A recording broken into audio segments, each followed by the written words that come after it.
Hey guys, I had to do like a practice run because I was kind of like really anxious about doing this. It's Thankful Thursdays. I'm back for now. I just kind of needed some time out to kind of settle some stuff down. And it is, yeah, Thankful Thursdays. I'm back in my regular slot. I don't think I'll be doing Fridays unless we start to struggle with people. So yeah, kind of the outfit, kind of very fame with the whole like jog bottom things going on, which I never wear, but I had to buy myself an outfit so that I could go to pole dancing classes last night. No, I don't want to be a pole dancer. I just wanted to go and have like a class, and it was hilarious. I went with one of my friends, and it was like the most fun I've had in a long time. Okay, back to the question. I'm answering something by Ashley today, and she's basically written to me I found it quite a difficult question, but I'm going to do my best to answer it. And she's just said, I've had a lot of different therapists and made a huge amount of progress in my recovery. Most of the therapists who've worked with me have, the work has been to make me aware of my feelings and my actions. Although I realise this has been helpful, I want to know what you do when you've recognised the negative emotions and behaviours. I'm aware of them all now, but I don't know what to do with it. How can I challenge and change the negative thoughts that fuel my eating disorder? It's kind of a loaded question. Change, challenge. Okay, I don't actually think you can change your thoughts. I think you can convert them into something positive. I think that having negative thoughts is something that all of us, you know, regardless of whether we have an illness or not, is something that we experience. Everybody sort of has their difficult days when they're maybe their mindset's kind of like, okay, just, you know, for example, somebody who's getting up for work, and perhaps because work is particularly stressful at that moment, has a negative mindset about work, whereas things aren't so particularly stressful, something positive happens in work, your mindset is more positive. So with an eating disorder, I mean, I always describe it as almost having two heads, and some people might not grasp that concept, but it's kind of like, I've got my everyday head and I've got my eating disorder head. And when I was poorly, most of my head was my eating disorder head, and this tiny kind of bit of regular everyday Rachel. Now, like, regular everyday Rachel is pretty much my whole head, and there's kind of still this like glimpse, which is kind of like the insecurities, or kind of like the nagging doubts, and the kind of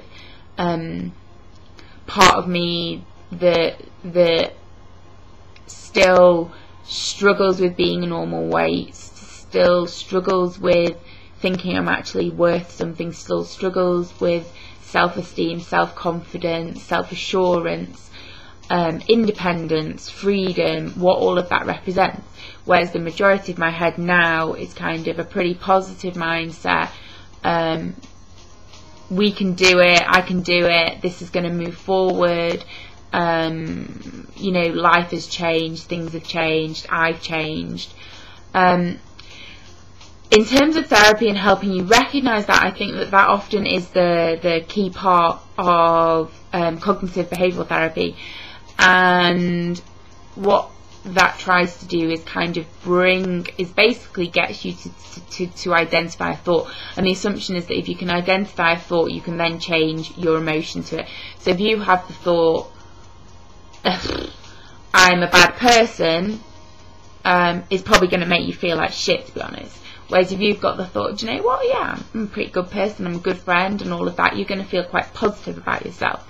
Okay, so if you've got sort of these negative thoughts to do with thinking you're a bad person, issues surrounding the eating disorder, I eat too much, I'm fat, I'm too much, I weigh too much, all of those things, the assumption is that you can change those negative thoughts. Well, change, I mean, I don't like that word, because I don't think it's about changing the thoughts. I think it's about recognising them, like you're saying in the question, and then saying, right, okay, what can I do with this? And I think that most important to me now, and it isn't always a conscious thing, I think that if negative thoughts come into my mind, I'm not even consciously aware of how they kind of shift. So it's kind of like, I very rarely have the thought, you know, I am specifically relating to the disorder, I weigh too much, I am too much, all of this. And it's kind of like, well, no, because if I look at the evidence for that, I know that I'm a healthy weight, etc., etc. And yeah, okay, using some of that rationale can be kind of like a pain in the arse, but sometimes by accessing that rational brain, and it's, I mean, this is DBT skills. I mean, I think, I can't exactly remember, but that's to do with having a rational brain, and it's like this mixture of kind of looking at your current situation, assessing the negative thoughts, and then finding kind of the middle ground with it, and accessing what they call your rational mind. So yeah, when I was really struggling, it didn't particularly help me, but I think over time these coping mechanisms have started to help me. Personally, when it comes to these difficult thoughts, I would assess also where you're at physically with your eating disorder, whether you're very overweight, whether you're very underweight. It doesn't seem to matter either side. At the end of the day, the idea in recovery from an eating disorder is to be at a healthy, normal, natural weight. What your natural weight is. So some people's natural weight, my natural weight is what it is, like, is this size. I'm a size 10, and this is, you know, I'm 5'6", and I weigh almost 10 stone, okay? That for me is my natural weight. Now there's other people who are my height whose natural weight is, I mean, I'm not going to, yeah, could be a stone less. I mean, you know, that's not always the case with somebody in my height, or their natural weight is a stone heavier or 2 stone heavier. It just all depends on your build, on who you are. So I would assess that situation in terms of where you are physically, because I think having a healthy, physical, like, fit body is the key to emotional fitness as well. I don't actually believe you can have a healthy mind if you don't have a healthy body, and I think the two are just linked so tightly, that for me it was about, first of all, doing that. Of course you have to challenge very negative thoughts when you're in the process of that, but I keep myself looking forward. I would, you know, I had to very much believe, to have an emotionally healthy head, I had to be healthy physically. It meant eating right, it meant looking after myself, it meant getting enough sleep, it meant having enough activity, having some physical exercise. So, you know, I went to this class last night. It wasn't only good for me physically, because it was like it was exercise, but it was good for me mentally because it was challenging and it was different. I'm eating right, I'm getting enough sleep, and so I'm doing everything I can for my body, right? And so what should follow is emotional fitness. And I can't tell you enough how much in a better place I am in my head because of physically being healthy and having a healthier relationship with my body because of it.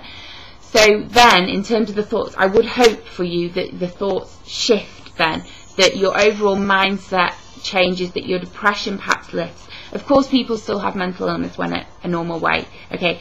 I do. I struggle with sort of manic episodes and kind of lowness a lot. And it's about constantly trying to remind myself, like if I'm having a difficult day, looking at things that make me feel positive, looking at the future and allowing myself to look at the future. So if all of this negative stuff is fueling you to use behaviours, try and deal with the behaviours, and try and just, it is really about, it's mind over matter, and it's about saying, you know, I don't have to feel this way, and yes, I feel like shit, I've got so much ahead of me, and at times I haven't felt like this. So keep a happy book. I used to keep a happy book, and I put all the things in there that used to make me happy, okay? When I was in a best place, I'd be like, a hug off my goddaughter. And when I was feeling low, I'd read that stuff, and I'd actively go and seek those things. Seek environments that are going to change how you feel, even if it's just for an hour, okay? That's better than not having an hour feeling like that. And slowly but surely, it lifts. And for me, that difficulty has lifted. I'm conscious of how long I've been talking for. I kind of just wanted to add on to this. Yeah, it's all well and good having therapy, eating well, having a healthy body. I still recognise that people still have difficulties. Medication, with regard, I have to bring that up. I have to, you know, I'm on a huge Thrive medication, and it makes a massive difference to not only how up here I am, but how down there I am, and in terms of obsessive behaviours, in terms of psychotic thoughts, in terms of distorted and disordered thoughts. So that's another consideration. I'm going to have to go now, guys, because it's like running on time. So I hope that's been of some help, and I'll speak to you guys soon. Okay, bye.